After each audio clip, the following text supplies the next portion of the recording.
A special thank you to each of our subscribers who make this channel possible. Here's today's story.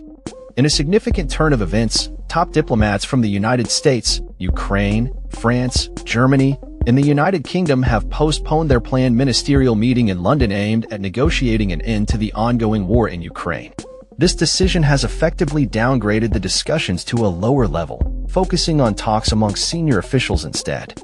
The UK Foreign Office confirmed the shift, indicating that the anticipated high-level meetings would be replaced by discussions at an official level. The change comes in the wake of U.S. Secretary of State Marco Rubio's unexpected decision to travel to Moscow, leaving the American delegation without its top representative. In his absence, Keith Kellogg, the U.S. envoy for Ukraine and Russia, will lead the American team. Ukraine's Foreign Minister Andriy Sybiha has arrived in London, accompanied by President Volodymyr Zelensky's Chief of Staff, Andriy Yermak, and Defense Minister Rustem Umerov. Zelensky expressed his commitment to peace through a social media post, emphasizing the urgent need to stop the violence. Stopping the killings is the #1 task, he stated. The downgrading of diplomatic efforts reflects a growing frustration in Washington, as Secretary Rubio indicated that the U.S. would not engage in prolonged negotiations without progress. He warned that President Trump might soon shift focus to other priorities.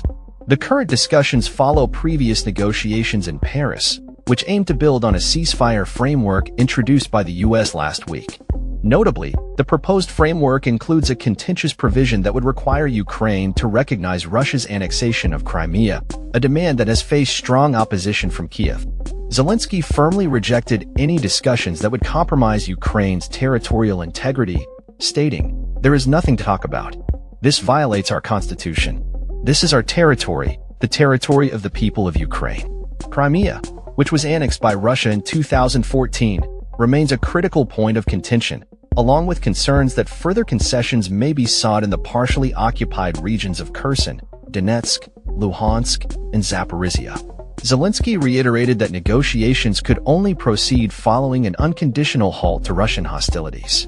Meanwhile, the French presidency has reaffirmed its support for Ukraine, insisting that any peace deal must respect Ukraine's territorial sovereignty. A spokesperson for President Emmanuel Macron emphasized that Ukraine's territorial integrity and European aspirations are non-negotiable.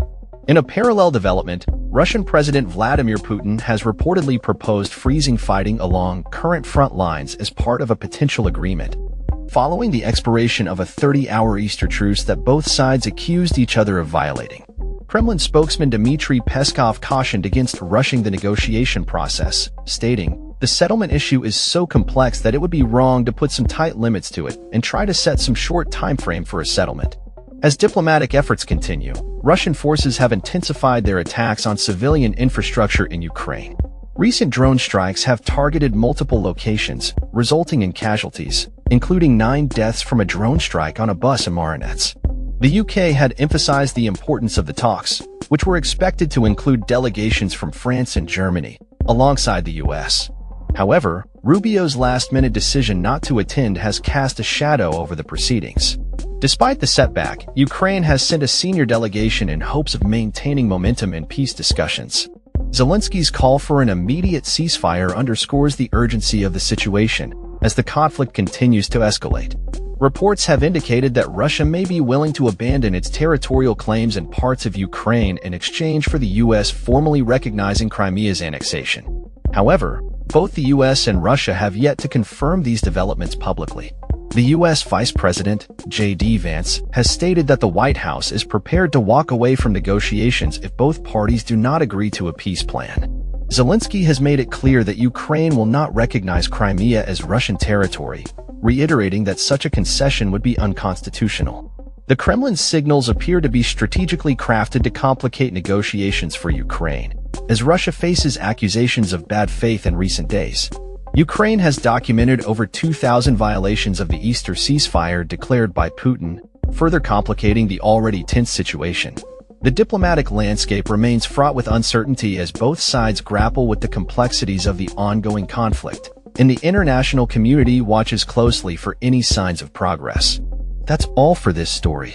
We upload videos every day covering many different subjects, so hit that subscribe button to stay informed. Thanks for watching.